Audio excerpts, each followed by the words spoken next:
안녕하세요, 여러분. 오늘은 고려 차트에 들어가는 고려가요 작품으로는 청산별곡을 배워보도록 하겠습니다.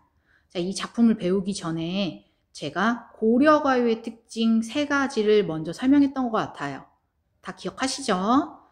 자, 라디오 방송 얘기하면서 이런 얘기 했었어요. 라디오 방송에 나오는 그 CM송 중에 되게 유명한 게 잠깐만 이런 거 있다고 했어요. 그래서 그거에 맞춰서 고려가요의 특징을 뭐라고 알려줬냐면요. 이 위에다 한번 적어볼게요. 고려가요의 특징.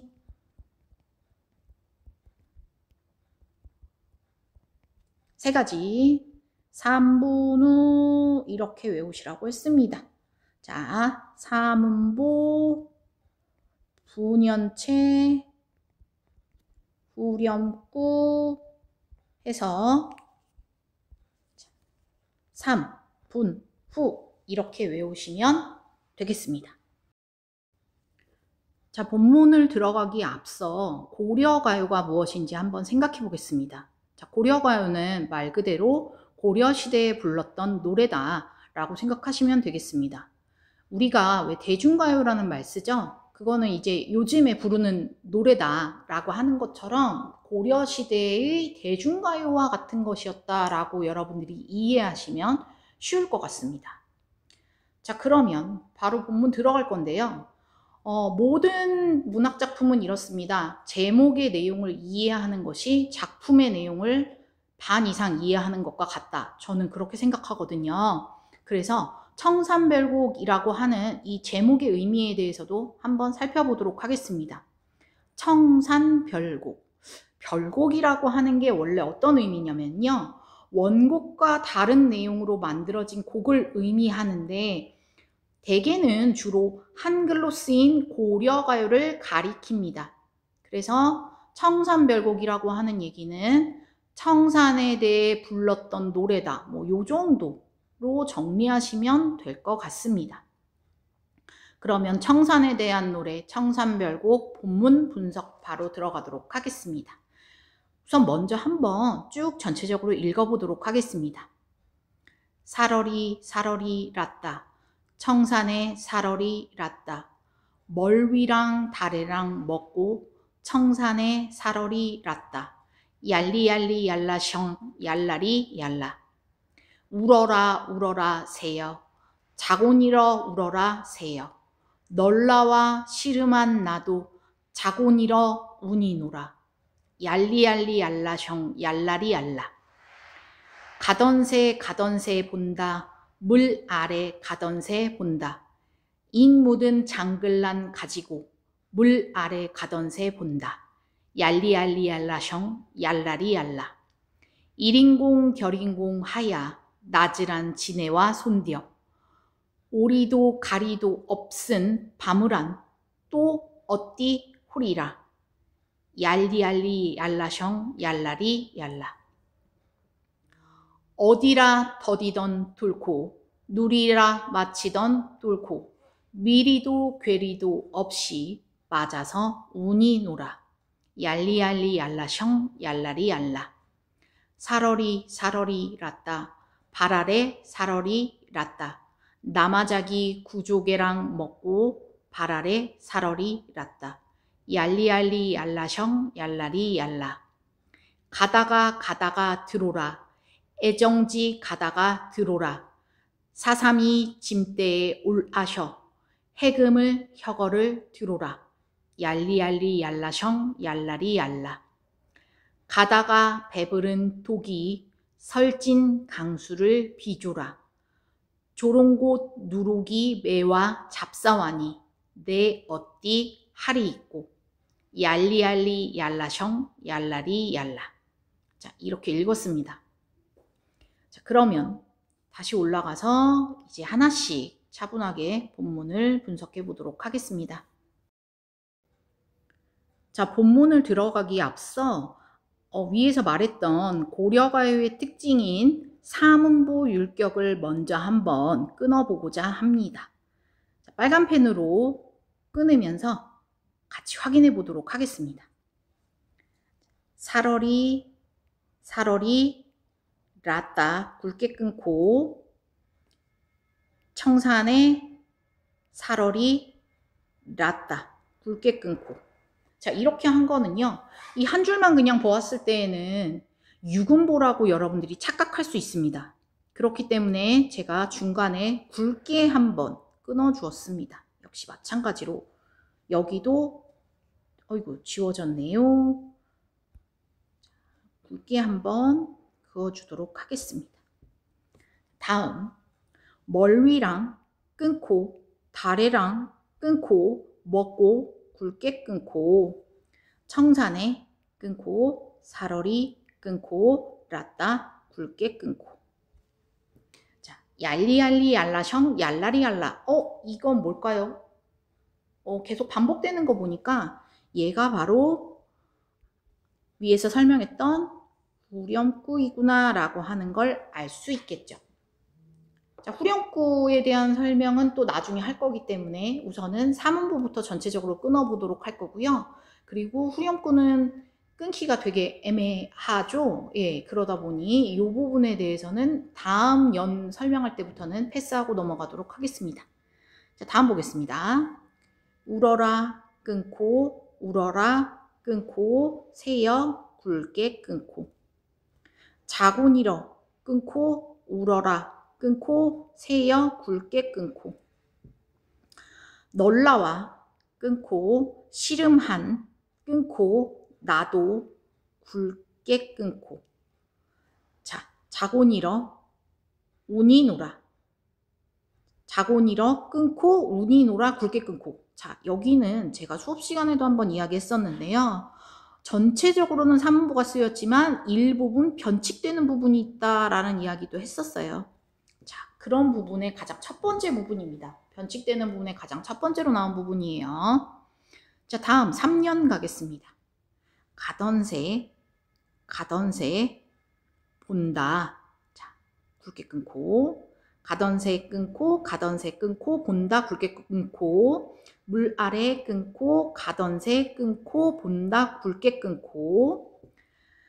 그 다음 줄 익무든 끊고 장글란 끊고 가지고 굵게 끊고 물 아래 끊고 가던새 끊고 본다 굵게 끊고.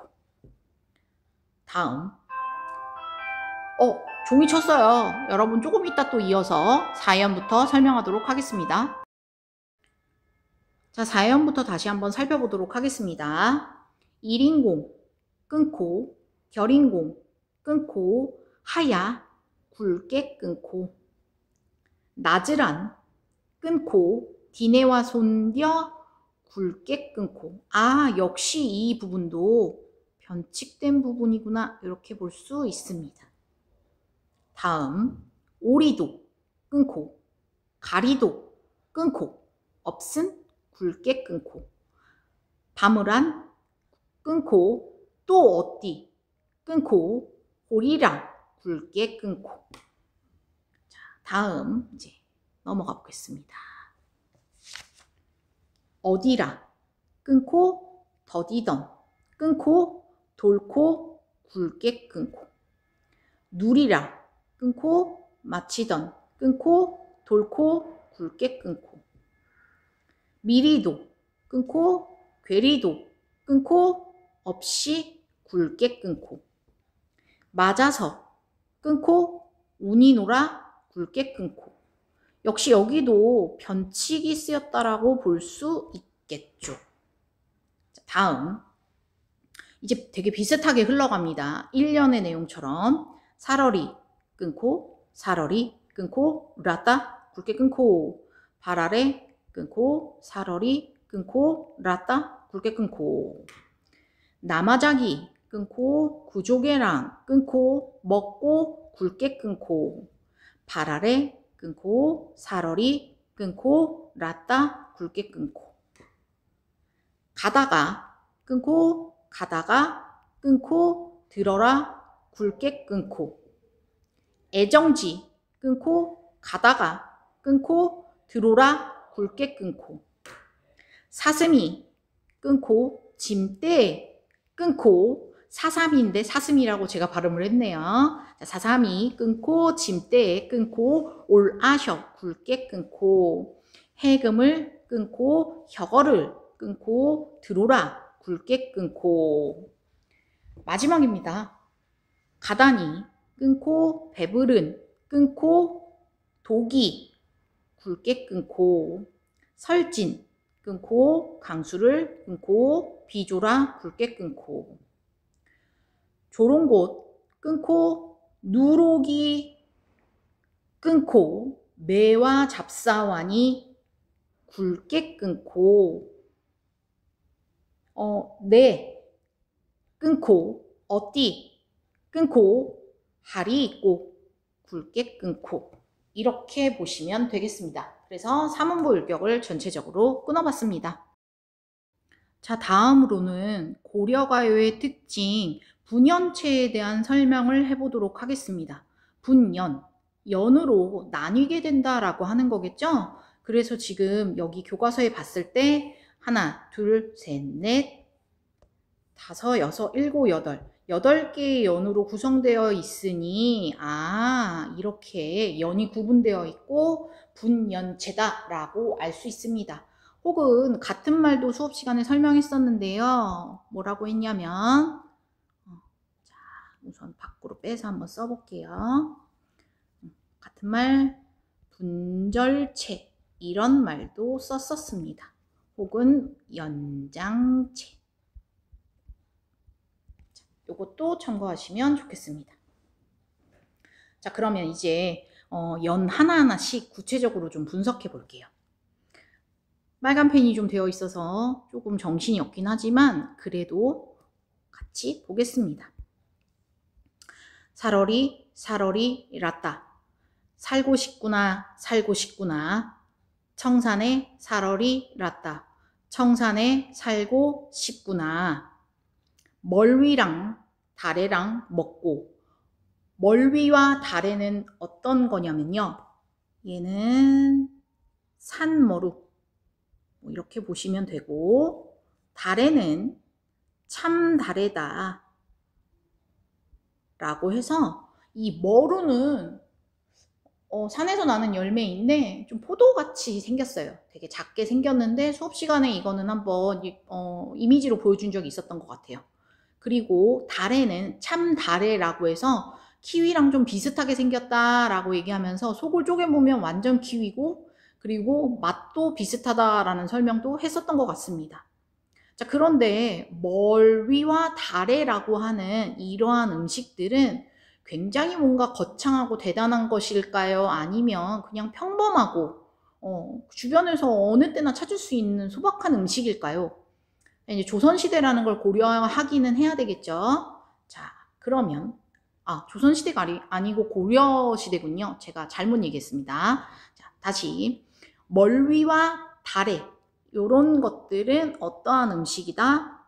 굉장히 소박하고 평범한 음식이더라. 자, 그래서 이러한 소박한 음식을 먹으면서 어디에 살고 싶다? 청산에 살얼이 랐다. 청산에 살고 싶다. 이렇게 표현했습니다. 청산에 살고 싶구나. 자, 얄리얄리 얄라숑 얄라리 얄라라고 되어 있는데요. 이러한 후렴구는 기능이 있고 역할이 있습니다. 자, 후렴구의 효과 여러 가지가 있다라고 했는데요. 자, 그러면 후렴구는 사실 이제 반복되는 구절을 이야기하죠. 뭐 음악으로 따지면 이제 사비에 해당되는 부분이라고 볼 수 있을 겁니다. 음악 용어를 얘기해서 이제 못 알아듣는 친구도 있겠지만 그런 것도 있구나 라고 생각하시면 되겠습니다. 왜 우리 애국가나 이런 걸 들었을 때 무궁화 삼천리 화려강산 대한사람 대한으로 길이 보전하세 이렇게 반복되는 구간이 있죠. 이거를 후렴구라고 얘기하죠. 자, 그러면 후렴구는 여러 가지의 특징이 있는데요. 우선 먼저 한번 보도록 하겠습니다. 후렴구가 나오고 난 다음에는 연이 나뉘어지네요. 그래서 연구분이라고 작성해 보겠습니다. 다음 또 이러한 후렴구는 계속 반복이 되다 보니까 나도 모르게 왠지 괜히 신나는 것 같아. 자, 운율을 형성한다라고 볼 수도 있겠죠. 그리고 어떤 또 특징이 있냐면 계속 지금 반복되니까 똑같은 것이 되풀이되다 보니까 작품이 굉장히 구조적인 통일성이 있고 안정감을 주더라 라고 하는 것도 잡을 수 있겠죠. 마지막 전체 내용을 봤을 때는 뭐 잘 모르겠어. 좀 밝은 건지 슬픈 건지 잘 모르겠어요. 그런데 그냥 얄리얄리 얄라셩 얄라리 얄라 이것만 봤을 때에는 와 굉장히 뭔가 좀 신나는 느낌이 들지 않나요? 그래서 밝고 경쾌한 느낌이 든다.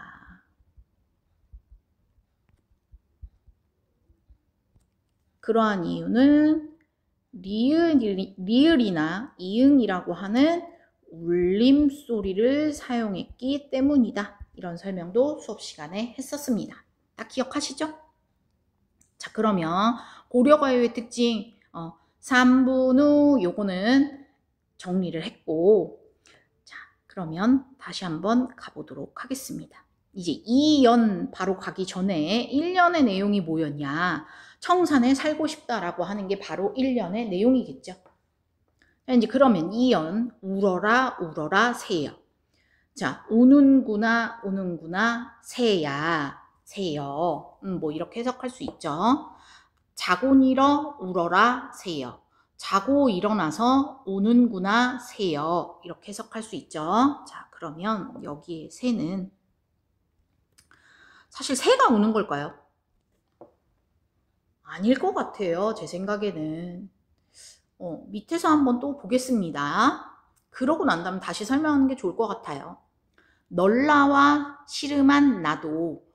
널 나와. 자, 이 나와가 뭔지는 수업 시간에 얘기했었는데 그냥 참고로 알아두면 된다라고 했어요. 비교 부사격 조사다라고 이야기했었는데요. 자, 너보다 시름한, 시름이 많은. 왜냐면 중세국어에 대한 것이 여기 많이 나와 있는데요. 제가 이 설명도 했었습니다.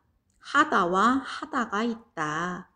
하다는 많다라고 하는 의미고, 이 아래아가 찍혀 있는 하다는 어떠한 행위를 하다. do의 의미다. 그러니까 영어로 따지면 I do, do의 의미다. 이렇게 말했던 것 같습니다. 자, 그래서 이 두 단어는 각각이 다르다라고 보시면 되겠고, 여기에서는 시름한이라고 되어 있으니 많다라고 해석하시는 게 좋겠네요. 너보다 시름이 많은 나도 시름이 많다라고 하는 얘기는 뭐 시름, 걱정, 근심 뭐 이렇게 해석할 수도 있겠죠. 그래서 너보다 시름, 걱정, 근심이 많은 나도 자고 일어나서 우니노라, 우는구나 라고 되어 있어요. 그러면 결국에는 새가 우는 것이 아니라 누가 우는 것이냐? 내가 우는 것이죠. 자, 시적 화자가 우는 것인데 새가 우는 것이라고 표현해 두었어요. 자, 우리가 앞에서 한번 살펴봤었는데 이런 경우를 뭐라고 할까요? 뭔가 이렇게 감정을, 화자의 감정과 그리고 사물의 감정을 동일시했다라고 하는 거 이미 황조가 할 때 설명하긴 했었습니다. 내가 우는 건데 새도 우는 것 같아 보여. 자, 이런 것을 무슨 표현 방법이라고 했냐면 감정이입이다 라고 설명했었습니다. 아하, 직접적으로 또 정서에 대해서 이야기를 하고 있죠. 자, 이런 표현을 감정이입이라고 합니다. 자, 그래서 이연의 내용은 뭐냐면 운다. 왜 우냐? 걱정도 많고 근심도 많고 하니까 운다. 그래서 이연의 내용은 삶의 비애와 고독에 대한 이야기를 담고 있었던 부분이었다. 이렇게 보시면 되겠습니다. 자, 3년 보도록 하겠습니다. 가던 새 본다. 자, 여기에 가던 새는 사실 두 가지로 해석해 볼 수 있다라고 수업 시간에 이야기했습니다. 요거 하나 지워볼게요. 자, 가던 새는 나라 가던 새. 그 다음에 이 잉묻은 장글란이라고 하는 밑에 구절 때문에 갈던 밭이라고도 해석할 수 있다라고 하는 이야기를 수업 시간에도 한번 이야기한 적이 있습니다. 왜냐하면 여기에 새라고 하는 것은 사례라고 하는 단어에서 왔다. 사례는 이제 밭을 가리킨다. 그러다 보니 두 가지 해석이 가능하지만 전체 흐름과 맥락을 봤을 때에는 갈던 밭 본다 하면서 뭔가 굉장히 미련스러운 미련스럽다보다는 미련이 남은 화자의 모습을 알 수 있다. 이렇게 보시면 되겠습니다. 물 아래 가던 새 본다. 여기에 물은 물입니다. 우리가 지금 알고 있는. 자, 이건 뭐냐면요. 여러분 발음하기가 물이 쉬워요? 물이 쉬워요? 물이 쉽죠. 자, 이거는 이제 문법의 규칙이라고 볼 수 있는데요. 미음이나 비읍이라고 하는 이러한 단어들은 자, 으랑 결합했을 때 우가 된다라고 하는 것을 뭐라고 하냐면요. 원순모음화라고 이야기합니다.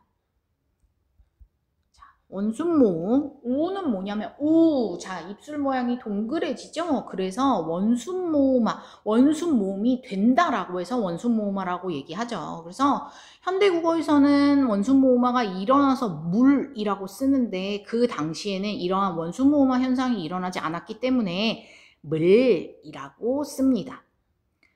자, 다시 해석으로 갈게요. 물 아래 가던 새 본다. 그러니까 물 아래 갈던 밭을 본다. 수업 시간에 무슨 얘기도 했었냐면요.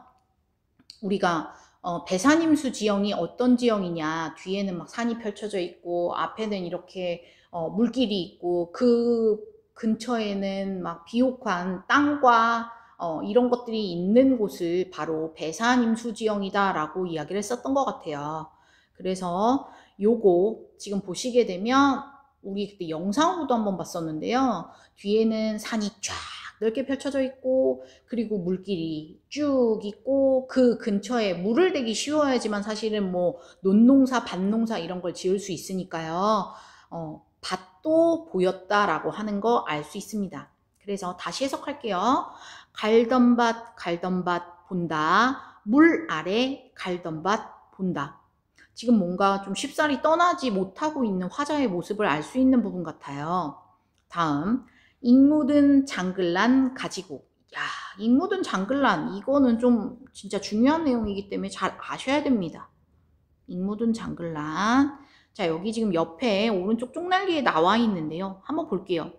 이끼 묻은 쟁기일랑. 자, 쟁기는 농사 지을 때 쓰는 농기구죠. 그리고 날이 묻은 병기일랑. 병기는 말 그대로 무기입니다. 그리고 다음 이끼 묻은 은장도일랑이라고 되어 있는데요. 자, 하나씩 살펴볼게요. 이끼 묻은 쟁기라고 했어요. 그러면 농기구를 사용하는 사람은 당연히 농민이겠죠. 아, 그렇구나. 그래서 첫 번째는 농민이 가지고 있는 것이다 라고 볼 수 있고요. 둘째, 날이 묻인 병기일랑이라고 해석하게 되면 이것은 무기를 가지고 있는 뭐 군사나 정치인 정도로 해석할 수 있다 이렇게 이해했습니다. 다음, 이끼 묻은 은장도일랑이라고 할 때 은장도는 누가 가지고 있는 것이었다고 했죠? 그렇죠. 여인이 품속에 품고 다녔던 것이 가슴팍 그 안쪽에다가 이렇게 품고 다녔던 것이 은장도다라는 설명도 했었습니다. 그래서 여기는 사실 세 가지로 해석이 가능하다. 농민이다. 그리고 아니면은 뭐 군사나 정치인이다. 혹은 뭐 여인이다. 이렇게 해석할 수 있지만 전체 흐름과 맥락을 살펴볼 때에는 아마도 농민이다 라고 해석하는 게 좋겠죠. 그러다 보니 다시 위로 올라가서 가던 새라는 걸 보게 되면 잉 묻은 장글란, 즉 이끼 묻은 쟁기를 가지고 갈던 밭을 본다 이렇게 해석하는 게 적절하겠죠. 자, 그래서 잉 묻은 장글란, 자, 첫 번째로 해석하시면 좋을 것 같고요. 자, 다시 한번 써볼게요. 잉 묻은 장글란, 얘는 세 가지 해석이 가능하지만 첫 번째 해석이 가장 적절할 것 같다. 그래서 이끼 묻은 쟁기를 가지고 물 아래 가던 밭 본다. 이렇게 해석할 수 있겠죠. 왜 우리가 그렇잖아요. 이 삶이 너무 힘들어요. 삶이 시궁창이에요. 여길 떠나고 싶어요. 하지만 쉽사리 또 떠나지 못하죠. 역시 화자도 마찬가지일 것 같아요. 너무너무 힘들고 괴롭지만 내가 그동안 읽어놓은 밭들을 이렇게 보고 있으니까 어떨까요? 가야 되나? 나 떠나야 되나? 갑자기 가고 싶지 않다. 뭐 이러한 감정이 들었을 거라고 보면 될 것 같습니다. 그래서 3년의 내용은 이 현실에 대한 미련을 보이고 있다라고 볼 수 있어요. 자, 4연 가겠습니다. 일인공 결인공 하야 이럭저럭 하여 나즈란 디네와 손디어 낮에는 어찌저찌 지내왔어요. 자, 낮은 지내왔지만 이렇게 보시면 되고 오리도 가리도 없은 올이도 올 사람도 가리도 갈 사람도 없는 밤을안 또 어찌 호리라 밤에는 또 어찌 하겠는가 라고 해석할 수 있겠죠. 그러니까 뭐 낮에는 뭐 어찌저찌 지내온 거예요. 그런데 밤에는 오는 사람도 없고 가는 사람도 없고 홀로 남아서 외롭다 뭐 이렇게 해석할 수 있겠죠. 이 밤은 고독의 시간이라고 볼 수도 있고 그러다 보니 화자의 그 고독이 점점 더 심화되는 시간이다라고 그리고 외로움이 심화되는 시간이다라고 볼 수 있을 것 같습니다. 다음 5연 한번 가도록 할게요. 4연의 내용 정리 안 했군요. 자, 4연의 내용은 절망적인 고독이다 이렇게 해석하시면 되겠습니다. 다음 이제 5연으로 가도록 하겠습니다. 어디라 더디던 돌코 어디에다 던지려던 돌인가 누리라 맞히던 돌코 누구를 맞추려던 돌인가 이렇게 얘기했는데요. 자, 이것도 한번 분석해 보도록 하겠습니다. 이 돌코 나중에 이제 뭐 중세국어를 하게 되거나 하면 나온다라고 했는데요. 자, 돌, 히읗, 고 보통은 우리가 뭐 의문문이나 이런 거 쓸 때 뭐뭐한가, 뭐뭐한고 이런 표현들을 되게 많이 씁니다. 그래서 여기서는 뭐뭐인가 이렇게 해석할 수 있고요. 여기에 고는 자, 이 돌의 히읗 와 이거 도대체 선생님 뭐예요? 자, 이러한 것을 히읗 종성체언이라고 이야기합니다. 그런데 이러한 히읗 종성체언이라고 하는 것이 뭐 중세 때에만 쓰이고 끝났나요? 아닙니다. 오늘날에도 남아있죠. 자, 대표적인 예는 뭐가 있냐면요. 암탉, 수, 탁 이런 거 있습니다. 자, 이게 뭐냐면요. 암컷 할 때 플러스 암컷 원래 컷이라는 말 이거 암컷 수컷 할 때 이 말은 들어가지 않습니다. 하지만 암 플러스 닭의 이렇게 들어가면 됩니다. 그래서 닭이 아니라 탁이 되는 거죠. 역시 수탉도 숫놈 할 때의 숫 플러스 닭의 히읗 자 이런 히읗 종성체언이 붙어서 수탉이라고 발음하게 됩니다. 또 그냥 참고로 알아두시면 되겠습니다. 엄청 중요한 얘기까지는 아니긴 해요. 자, 여기서 중요한 거는 바로 이 단어겠죠. 돌. 갑자기 돌을 막 누군가가 던졌대요. 이거 수업 시간에 어떤 것도 들려줬었냐면요. 돌 8m 막 이러면서 제가 그거와 관련되는 트로트 하나 들려줬던 것 같아요. 누구야? 누가 또 생각 없이 돌을 던지느냐? 와, 가만히 있는데 갑자기 돌 맞았어. 자, 이거는 뭘까요? 피할 수 없는 인간의 운명이고 생각지 못했던 갑자기 불의의 사건과 사고고 이렇게 해석할 수 있겠습니다. 어쩔 수 없이 날아든 거예요. 와, 그렇구나. 우리가 삶은 항상 행복하고 즐거울 수만은 없잖아요. 살면서 슬플 때도 있고 괴로울 때도 있고 그렇죠. 그거는 인간의 이제 뭐 여러 가지 희노애락 중에 하나이기는 한데 이처럼 피할 수 없었던 뭔가 좀 슬픈 운명에 대한 얘기를 하고 싶었던 것 같아요. 그것을 비유하고 상징하는 것을 바로 돌이라고 표현해 둔 거죠. 그 다음에 미리도 괴리도 없이. 자, 밀이에요. 그래서 미워하다, 미워할 사람도 괴이. 자, 괴다라는 설명도 했었습니다. 괴다는 사랑하다 라고 표현했었습니다. 그래서 사랑할 사람도 없이 맞아서 운이노라. 뭘 맞아서 운다? 그렇죠. 위에 나와 있는 돌을 맞아서 우는 거예요. 아이고, 그렇구나. 그러니까 미워할 사람도 없고 사랑할 사람도 없이 이 돌을 맞아서 나의 이 운명 때문에 그냥 울고 있다. 이렇게 말할 수 있겠습니다. 되게 뭔가 체념적인 부분을 볼 수 있다라고 볼 수 있겠고요. 오연의 내용은 삶의 운명에 대한 체념이다. 이렇게 정리할 수 있겠습니다. 다음 이제 6년 가겠습니다. 살얼이 라따. 이제 너무 쉬워요. 1년에서 이미 했기 때문에 살고 싶구나. 어디에? 발 아래 살얼이 라따. 자, 발알 이거 어디라고요? 바다 이렇게 볼 수 있겠죠. 여기 바다구나. 갑자기 청산 얘기하다가 뜬금없이 바다 얘기하고 있어요. 이것도 왜 이렇게 얘기했는지 뒤에서 한번 살펴보도록 하겠습니다. 나마자기 구조개랑 먹고. 자, 나마자기라고 하는 것은 왼쪽에도 나와 있기는 한데요. 자, 나문재라는 식물을 뜻한다라고 해가지고 제가 이것도 수업 시간에 한번 보여줬었는데요. 톳같이 생긴 되게 좀 작은 식물이었다. 그래서 얘도 바닷가 근처에 나는 거기서 언제든 얻어서 먹을 수 있는 바다에서 언제든 구해서 먹을 수 있는 이런 음식이다 보시면 되겠고요. 구조개, 굴조개입니다. 그래서 나문재와 굴조개를 먹고. 자, 여기 그러면 나문재와 굴조개는 역시 어떠한 음식이라고 볼 수 있죠?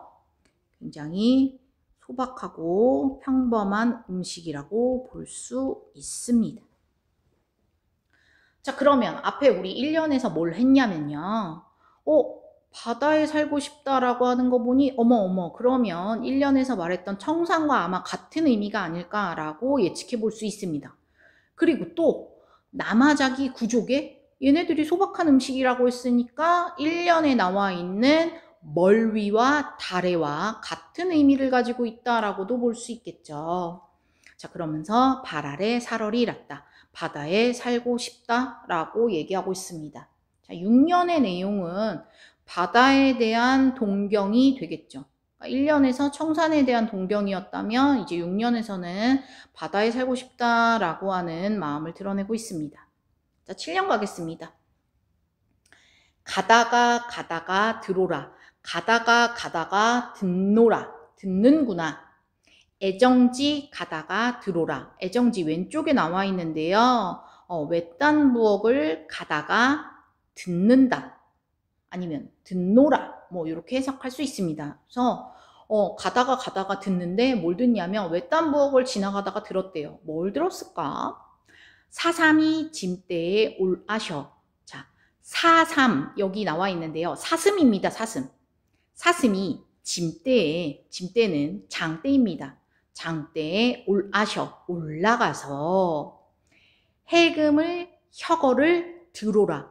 자, 해금을 혀다는 켜다라고 이야기했었어요. 그래서 해금을 켜는 것을 듣노라 이렇게 해석할 수 있어요. 사슴이 장대에 올라가서 해금을 켜는 것을 듣는다? 야, 너무 이상하지 않나요? 왜냐면 사슴이 어떻게 장대에 올라가서 해금을 켤 수 있나요? 이거는 말도 안 되는 일이죠. 그처럼 너무 힘든 상황에 내 삶 속에서도 이렇게 말이 안 되는 일이 일어났으면 좋겠다. 즉, 불가능한 상황을 설정하고 있는 거죠.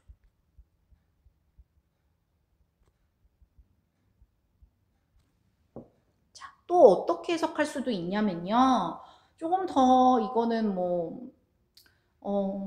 적절한 해석이라고 볼 수도 있을 것 같은데요. 사슴이 장대에 올라가서 해금을 켜는 걸 듣는다 라고 했는데 이거는 불가능한 상황이라고 얘기했고, 이게 만약에 가능한 상황이 되기 위해서는 사슴 분장을 한 광대가 아마도 장대에 올라가서 해금을 켜는 걸 듣는다, 이렇게 해석하는 것은 또 적절할 것 같기도 합니다. 자, 이 얘기하면서 또 무슨 얘기 했냐면요. 예전에 나왔던 영화예요. 여러분들은 뭐 모를 수도 있지만 왕의 남자라고 하는 영화가 있었는데 거기에서 이제 광대에 대한 이야기를 담고 있어요. 근데 그 광대들이 막 줄 타는 거 보여주고 막 장대에서 막 묘기 부리고 막 이런 것들이 나오거든요. 그런 것들을 여러분들이 알고 있다면 좀 떠올리시면 이 장면이 좀 더 잘 이해될 것 같다라고도 이야기했었습니다. 자, 그만큼 7년의 내용은요, 이처럼 불가능한 상황을 설정해 둔 것은 화자의 심정이 절박하기 때문이에요. 그래서 7년의 내용은 삶에 대한 절박한 심정을 드러내고 있는 부분이다, 이렇게 볼 수 있겠습니다. 다 왔어요. 자, 8년 보겠습니다. 가다니 배부른 독이. 가다가 배가 불러있는 독에, 장독에, 장독도 수업 시간에 한번 이미지로 보여줬어요. 설진 강수를 비조라. 자, 덜 익은 강수. 자, 술입니다. 자, 술을 빚는구나. 가다가 배부른 장독에 덜 익은 술을 빚는구나. 이 말은 무슨 얘기냐면 뭐 좀 술 냄새가 나고 술 빚는 걸 이렇게 본 것 같다. 아, 그렇구나. 조롱곳 누룩이 매화 잡사와니. 자, 이거 뭐냐면 조롱곳은 조롱박꽃이에요. 조롱박은 어떨 때 썼냐면 바가지, 옛날에 바가지를 이걸로 만들어서 썼다라고 하면서 보여줬고, 자, 그리고 조롱박꽃, 누룩이, 이 누룩은 누룩입니다. 자, 누룩은 곰팡이. 근데 이제 이게 좀 먹는 곰팡이죠. 쉽게 말하면 발효했을 때 생기는 것들이다라고 얘기하면서 뭐 김치나 이런 것들 발효하면 생기는 것들 있죠. 그게 바로 이제 누룩이다. 이렇게 뭐 얘기했었던 것 같습니다. 그쵸? 뭐 효모, 효소 막 이런 설명도 수업 시간에 했었고요. 그래서 조롱곤 누룩이, 조롱박꽃의 누룩이 매화 잡사와니, 이 누룩의 냄새, 즉 술이 빚어지면서 나는 그 냄새가 약간 뭐 매콤하고 그러면서도 좀 알싸한 그러한 냄새가 잡사와니, 나를 잡아끄니 내 어찌 할이 있고 내가 어찌 하겠는가. 결국 이 얘기는 무슨 얘기냐면요, 살기 힘들다. 이렇게 살기 힘들 때 술이나 한 잔 먹으면서 이 힘든 삶을 한번, 이 힘든 생을 잠시나마 좀 잊었으면 좋겠다 라고 하는 화자의 바람이 담겨 있다라고 볼 수도 있겠죠. 자, 그래서 8년의 내용은 술을 통해서 이 고뇌를 해소하려고 했다, 이렇게 볼 수 있습니다. 근데 중간에 빠져있는 말이 하나 있었어요. 자, 이거는 수업 시간에 뭐 그렇게 설명하진 않았었는데, 조롱곤 누룩이 매화 잡사와니, 여기 뭐냐면 술이 화자를 잡아 끈다 라고 해석한다라고 했는데, 사실은 술이 어떻게 사람을 잡을 수가 있나요? 그냥 사람이 술 냄새에 이끌린 거지. 그래서 이 부분을 우리가 봤던 영상에서 주객전도라는 표현을 썼었어요. 자, 주체와 객체가 전도, 바뀌었다. 그러니까 이 말은 무슨 얘기냐면 술이 나를 잡아 끄는 게 아니라 내가 술 냄새에 취한 겁니다. 자, 그렇구나. 이러한 표현 방법도 있구나 라고 그냥 가볍게 이해하시면 되겠습니다. 자, 그래서 여기는 술을 통한 고뇌의 해소다, 이렇게 정리하시면 되겠네요. 자, 중요한 내용을 빼놓을 뻔했어요. 자, 5년하고 6년하고 순서가 좀 뒤바뀐 것 같다라고 하는 이 이야기를 수업 시간에도 한번 한 적이 있었던 것 같아요. 다시 한번 위로 올라가 볼게요.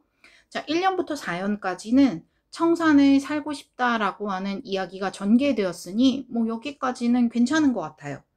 그런데 갑자기 오연에서 너무나도 뜬금없이 누군가가 나에게 돌을 던졌다. 그 돌을 맞고 운다. 이렇게 얘기하는 부분을 보고 있으면 너무 진짜 뜬금없네? 라는 생각을 할 수가 있겠죠. 그러고 나서 또 그 뒤에 바다에 살고 싶다 하는 거 보니 아마도 기록되는 과정 속에서 5년과 6년이 서로 뒤바뀌었다라고 보는 견해가 있고요. 그리고 또 다른 견해는 그냥 제대로 쓰인 거 맞아. 그런데 너네가 딴지를 거는 거야 라고 생각하는 입장도 좀 있는 것 같아요. 그건 또 왜 그렇게 말할 수 있냐면 우리가 이 뒤에 나오는 민요에 해당되는 것을 교과서 속에서 배웠었는데 민요는 내용이 이렇게 일관적이거나 하지 않고, 물론 이제 청산별곡도 역시 마찬가지입니다. 계속 청산에 대한 이야기만 한 것이 아니라 갑자기 바다에 가고 싶다 이런 얘기를 하잖아요. 그래서 내용이 뭐 일관되게 쭉 흘러간다기보다는 아마 어떤 내용이든 집어넣어서 노래를 부를 수 있는 민요처럼 아마 청산별곡도 그러한 연관성이 조금 다소 떨어지는 게 아니냐라고 하는 입장으로 이 5년과 6년이 제대로 쓰인 게 맞다라고 보는 입장들도 있다라고 하는, 그러한 견해도 있다라고 하는 것을 여러분들이 좀 이해하시면 좋겠습니다. 하지만 좀 더 전체 맥락과 문맥을 살펴볼 때 매끄러운 해석은 아마 5년과 6년이 좀 뒤바뀐 해석이라고, 뒤바뀌어 있는 그것이 바로 좀 매끄럽게 해석할 수 있는 방법이 아닐까라는 생각이 듭니다. 자, 그럼 이제 거의 다 왔어요, 여러분. 왜 이 시적 화자는 청산에 살고 싶다고 하고 바다에 살고 싶다고 했는지. 자, 아이고, 되게 중요한 내용을 빼먹을 뻔했거든요. 자, 다시 한번 가보겠습니다. 청산. 이 청산이라고 하는 곳은 자연을 의미하고, 그리고 이 자연은 결국 여기 살고 싶다고 하는 거 보니 이 지금 힘든 상황에 힘든 상황에 자연 속에서 살고 싶다라고 하는 거 보니 이상향, 이상세계를 의미한다라고 볼 수 있습니다.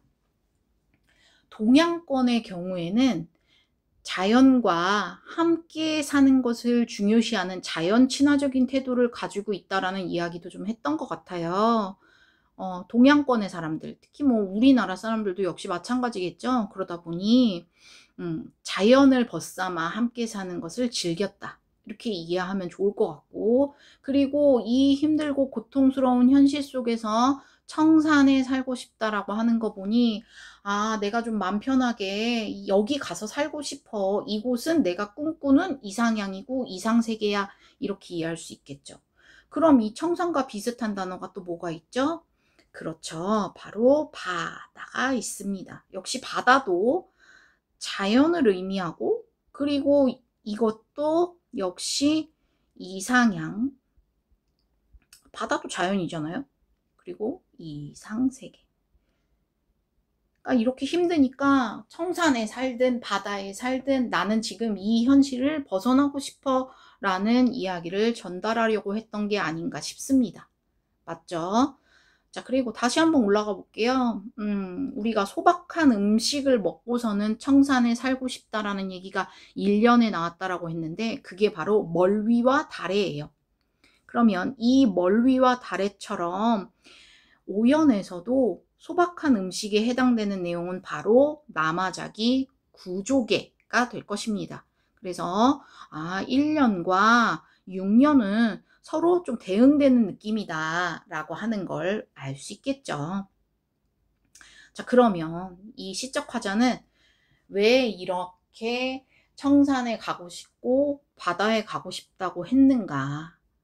전체 흐름과 내용을 살펴보았을 때 그만큼 힘든 현실에 처해 있다 보니 이 현실을 도망가고 싶다. 왜 도망가자라는 노래가 갑자기 생각나는 거지? 자, 그래요. 그래서 이렇게 정리하시면 될 것 같습니다. 그리고 제가 수업 시간에도 또 뭘 보여줬냐면요. 여러분들한테 이것과 관련되는 어떤 드라마였지? 용비어천가 거기에 첫 번째 나오는 구절. 육룡이 나르샤였네요. 육룡이 나르샤라고 하는 드라마에 거기서 이제 변요한 배우가 불렀던 청산별곡의 노래 그 영상을 보여줬던 것 같습니다. 그것도 역시 밑에 이제 댓글로 해가지고 달아놓을 테니까요. 그때의 그 감동과 혹은 감동이라기보다 그때의 그 느낌을 한번 느껴보고 싶다라고 한다면 다시 한번 돌아가서 들어보면 좋을 것 같습니다. 자, 그래서 알 거예요. 그냥 제가 조금만 불러보면 사러리 사러리랐다 정산에 사러리랐다 머루랑 다래랑 먹고 정산에 사러리랐다 이런 식으로 노래를 불렀었어요. 그래서 여러분들이 좀 기억하기 쉬울 것 같다. 이 청산별곡이라고 하는 작품이 이렇게 좀 기억하기 쉬울 것 같다라는 생각이 저는 좀 듭니다. 그쵸? 그러면 이제 마무리 정리 가도록 하겠습니다. 자, 각각의 연에 대한 내용을 다시 한번 정리하도록 하겠습니다. 자, 1년에서는 청산에 살고 싶다라고 했으니 청산에 대한 동경을 드러내고 있고, 그리고 2연에서는 우는구나 우는구나 새여 사실은 새가 우는 것이 아니라 여기 있는 화자가 울고 있는 것이다 이런 설명하면서 삶의 비애와 고독에 대한 이야기를 하고 있더라 라는 설명도 했고요. 그리고 3년에서는 갈던 밭 본다 라고 되어 있었죠. 네, 거기에 보게 되면 그래서 자신이 갈던 밭을 떠나지 못하고 계속 미련을 가지고 있는 모습을 볼 수 있었다라고 해서 현실 세계에 대한 미련이라고 정리할 수 있겠습니다. 그리고 4연에서는 오는 사람도 없고 가는 사람도 없고 낮에는 어찌저찌 지냈는데 이러한 밤은 어찌하겠느냐라고 하면서 절망적인 고독과 비탄에 대한 이야기를 전달했던 부분입니다. 그래서 1년부터 4년까지는 청산의 공간을 그려내고 있어요. 자, 그러면 이제 5년부터 6년 한번 살펴볼게요. 너무 뜬금없다라고 이야기를 했었지만 갑자기 어디선가 누가 던졌는지 모르지만 돌이 딱 날라왔어요. 그래서 뭐야 누가 이렇게 나한테 돌을 던졌어?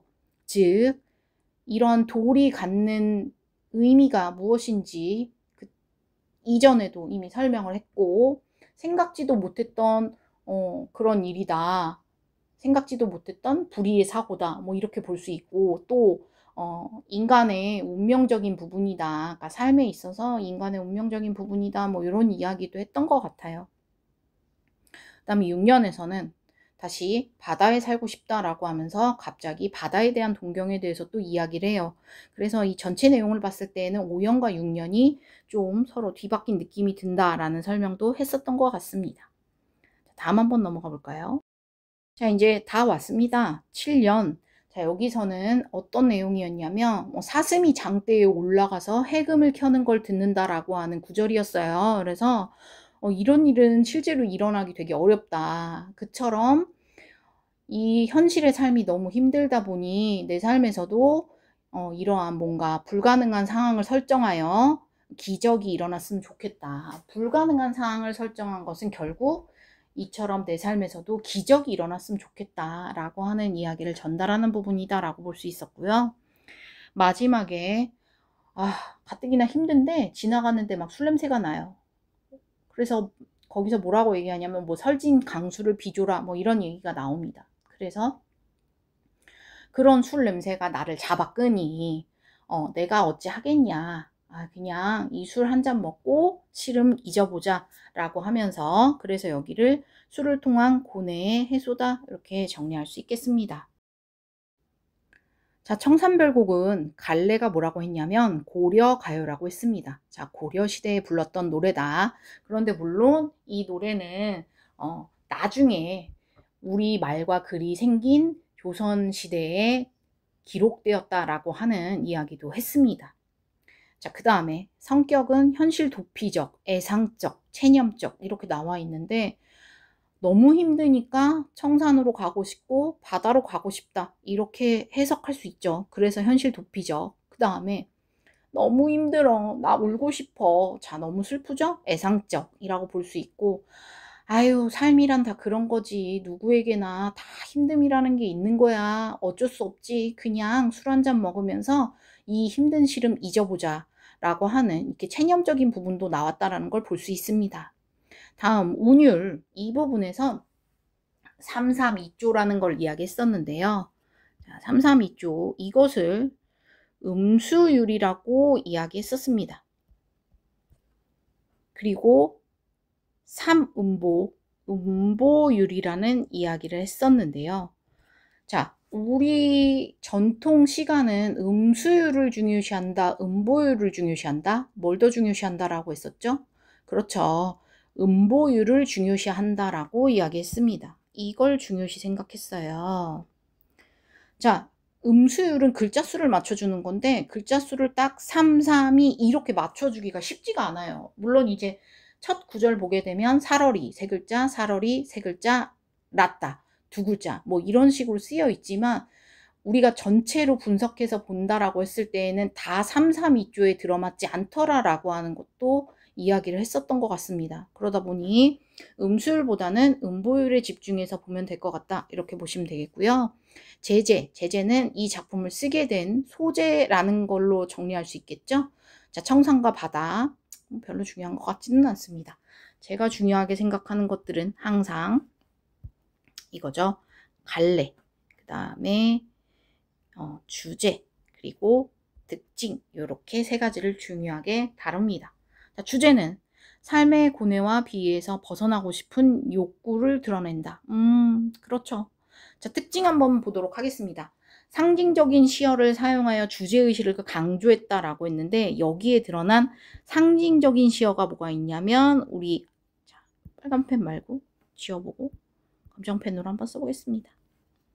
자, 상징적 시어 뭐가 있었죠? 그렇죠. 청산, 바다. 자, 얘네들이 뭘 상징한다라고 했냐면 자연이고 결국 이 화자가 가고 싶은 이상향, 이상세계라고 볼 수 있다라는 이야기 했었고요. 그거 말고도 어디선가 누군가에게 날아온 돌인지 모르겠지만 그 돌을 맞았잖아요. 자, 이러한 돌도 역시 상징적 시어라고 볼 수 있겠죠. 글씨를 좀 더 다시 한번 써볼게요. 돌. 이렇게 정리할 수 있겠죠.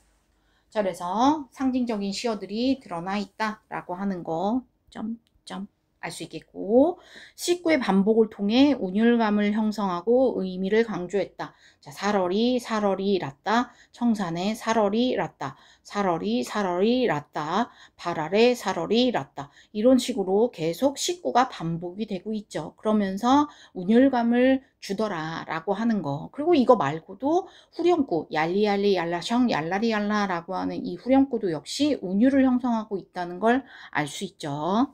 자, 구전되어 오다가 조선시대에 문자로 기록되었다. 아, 이 얘기는 아까 5년과 6년이 뒤바뀐 것이 아니냐 이런 얘기 할 때도 설명했었습니다. 그래서 입에서 입으로 전해져 내려오다가 조선시대의 문자로 기록하게 되었다라고 하는 것도 알아두시면 좋겠습니다. 자, 그러면 이 청산별곡은 작자미상인데요. 왜 작자미상이었을까? 아마 민중이 지어서 불렀을 거다. 민중, 즉 백성이 지어서 불렀을 거다. 살기 힘든 백성들이 너무 살기 힘들다. 너무 살기 힘들어. 라고 하면서 이 노래를 불렀을 것이다. 라고 추측하고 있죠.